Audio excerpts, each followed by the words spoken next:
Premier constat, c'est que l'immigration régulière a diminué en 2024. Effectivement, Mohamed, dans ce rapport 2025, on apprend que les 38 pays de l'OCDE, cela va des États-Unis à l'Australie en passant par l'Union européenne, eh bien ces pays ont accueilli l'année dernière 6 200 000 nouveaux migrants reconnus, c'est-à-dire dotés d'un titre de séjour. Ce nombre de migrants réguliers est en baisse de 4% par rapport à 2023. On apprend dans ce rapport que le regroupement familial est le principal motif de migration vers ces pays riches et que la migration liée au travail a très fortement diminué, vous le voyez, moins 21% par rapport à l'année précédente. Et vers quel pays, Florent, se dirigent en priorité ces migrants? Eh bien, on va vous afficher sur notre magnifique mur le top 5 de ces pays dans l'ordre. Les États-Unis, l'Allemagne, Canada, Royaume-Uni et Espagne.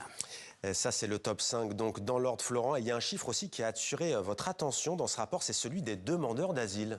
Oui, ces pays riches de l'OCDE ont reçu en 2024 un nombre historique de demandes d'asile. Un peu plus de 3 millions, c'est le chiffre des demandes, pas des acceptations. Par exemple, aux États-Unis, le nombre de demandes durant cette année 2024 a explosé. Le chiffre a augmenté de 43%. On a encore en tête les longues marches vers la frontière américaine. Ces exilés accueillis aux États-Unis ou pas provenaient essentiellement, vous le voyez, de l'Amérique latine. 125 000 demandes d'asile avaient été acceptées aux États-Unis en 2024, donc 2024, année record. Pour 2025 et les années à venir, on efface tout. Donald Trump a annoncé un durcissement des conditions liées à l'immigration en général et à l'asile sur le sol américain. Sur ce document de la Maison-Blanche, eh bien, rendu public il y a 5 jours, on apprend que les demandeurs d'asile acceptés en 2026 ne seront plus que 7 500. On passe de 125 000 en 2024 à 7 500 en 2026.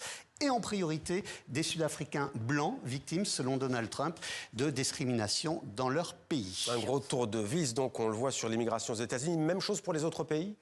Alors, l'OCDE, pour 2025 et dans ses projections, prévoit un durcissement des lois, notamment en Europe. Voici les exemples, parmi d'autres, de ce qui a été d'ores et déjà annoncé en Belgique, en Autriche, en Allemagne et en Grande-Bretagne. Réduction des acceptations de demandes d'asile, des baisses notables de prestations sociales pour l'Irlande. Et puis les Pays-Bas viennent d'annoncer des restrictions dans l'accès à l'hébergement et aux aides financières. Merci beaucoup, Florent, pour ce point très complet et qui permet parfois d'aller au-delà des idées reçues sur la question migratoire à travers le monde.